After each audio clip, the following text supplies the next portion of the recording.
Meus irmãos e minhas irmãs, paz e bem. Na liturgia de hoje, nós vamos ser apresentados a um outro conceito que usamos muitas vezes na liturgia em relação ao nosso Deus. Ele é a luz.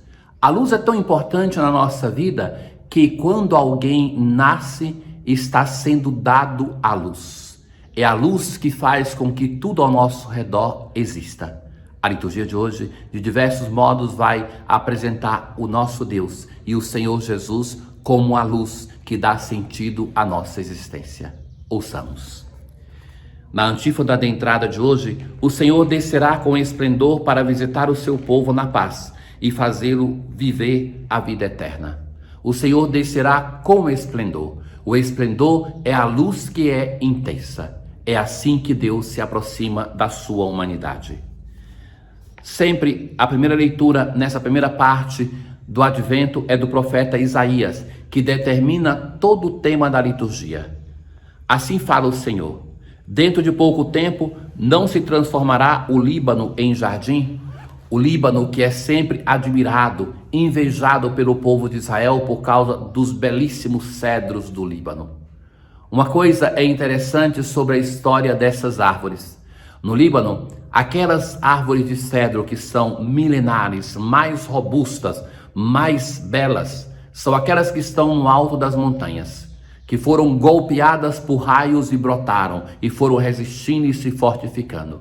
Uma imagem também para nós, que na medida que vamos sendo tentados, vamos caindo, vamos tendo os nossos sofrimentos, se nós vencemos a crise e a dificuldade, nós vamos nos tornando sempre mais como cedros robustos. Na leitura de hoje, o Senhor vai dizer que o arrogante povo do Líbano, que se orgulhava pelos seus cedros, vai ser transformado em um jardim, vai depois ser uma floresta.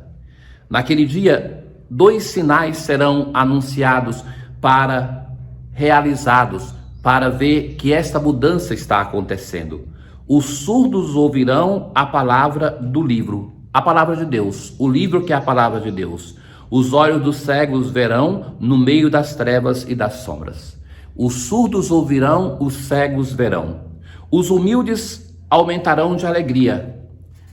Os pobres dos homens se rejubilarão. Fracassou o prepotente, desapareceu o trapaceiro e sucumbiram todos os malfeitores.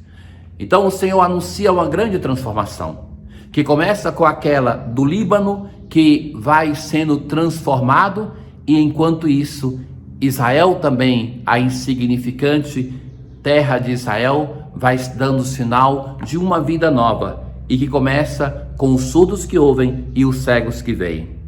Agora Jacó não mais terá que envergonhar-se. Hão de honrar meu nome no meio do povo.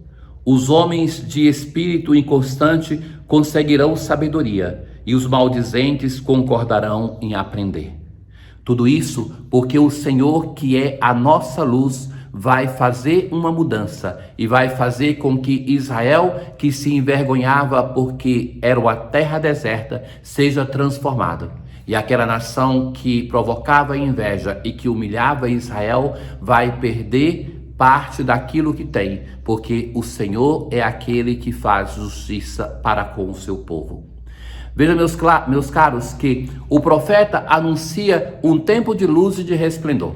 E esse tempo de luz tem um sinal concreto, que é o cego que começa a ver. E é isso que vai acontecer no evangelho de hoje, quando um cego vai crer em Jesus e depois fisicamente também vai ser transformado. O salmo de hoje, ele continua o tema da luz rezando assim: o Senhor é minha luz e salvação, de quem eu terei medo? Se o Senhor é a luz que clareia a minha existência, o meu caminho, se o Senhor é a luz que se torna para mim também o Salvador, eu não tenho por que temer a ninguém.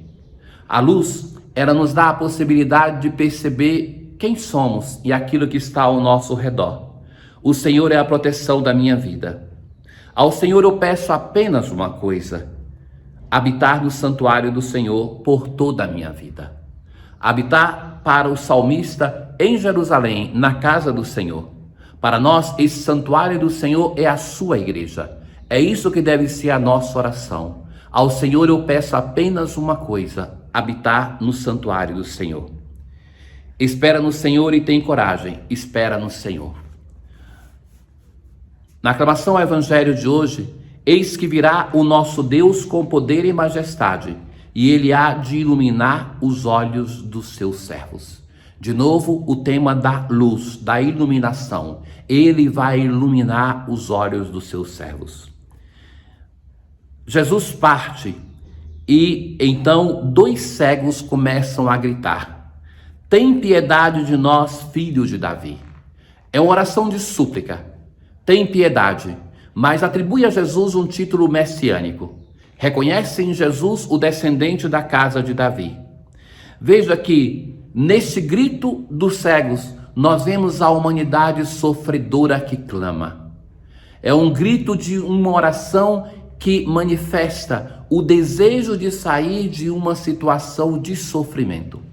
E a situação de sofrimento era aquela de ser impedido de ver a luz. Jesus está no meio de uma multidão e ele não faz nada por esses cegos ali, entre aquelas pessoas que não são os seus discípulos. Jesus não quer ser reconhecido como Messias, não quer fazer milagres para mais uma vez fazer prodígios e não suscitar a fé. Ele entra na casa, que é o símbolo da igreja, e então ali Jesus pergunta para eles, quando eles se aproximam: vós acreditais que eu posso fazer isso? E eles vão dizer: sim, Senhor.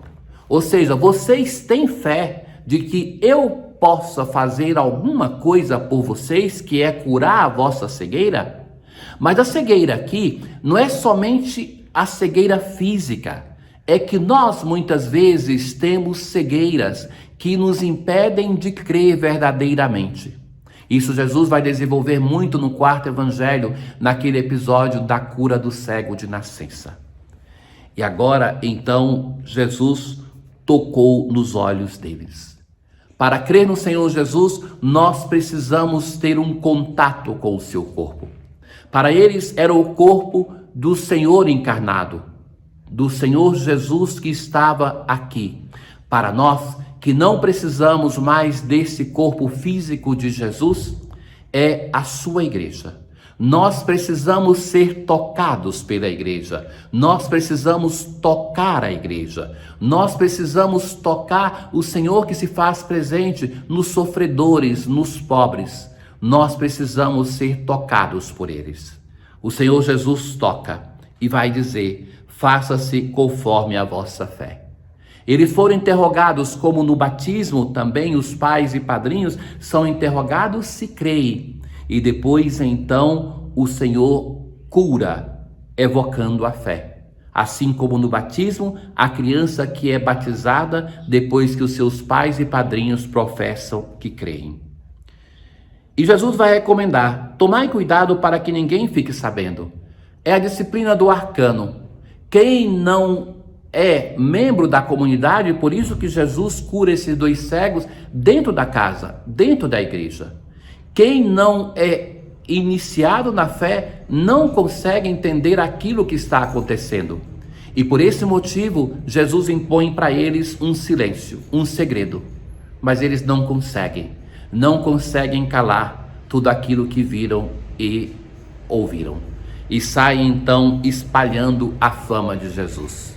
Outras pessoas da palavra de Deus foram intimados a se calarem, a não testemunharem, mas não conseguiram, porque quando alguém faz uma experiência de encontrar-se com o seu Senhor, não consegue calar tudo aquilo que experimentou neste encontro. A luz do Senhor ilumina a nossa vida e é essa luz que chega para nós no Natal. Na oração de hoje, despertai, Senhor, vosso poder e vinde, para que a vossa proteção afaste os perigos a que nossos pecados nos expõem e a vossa salvação nos liberte. Tenham todos um bom dia. O Senhor esteja convosco, Ele está no meio de nós. Abençoe-vos, ó Deus Todo-Poderoso, o Pai, o Filho e o Espírito Santo. Paz.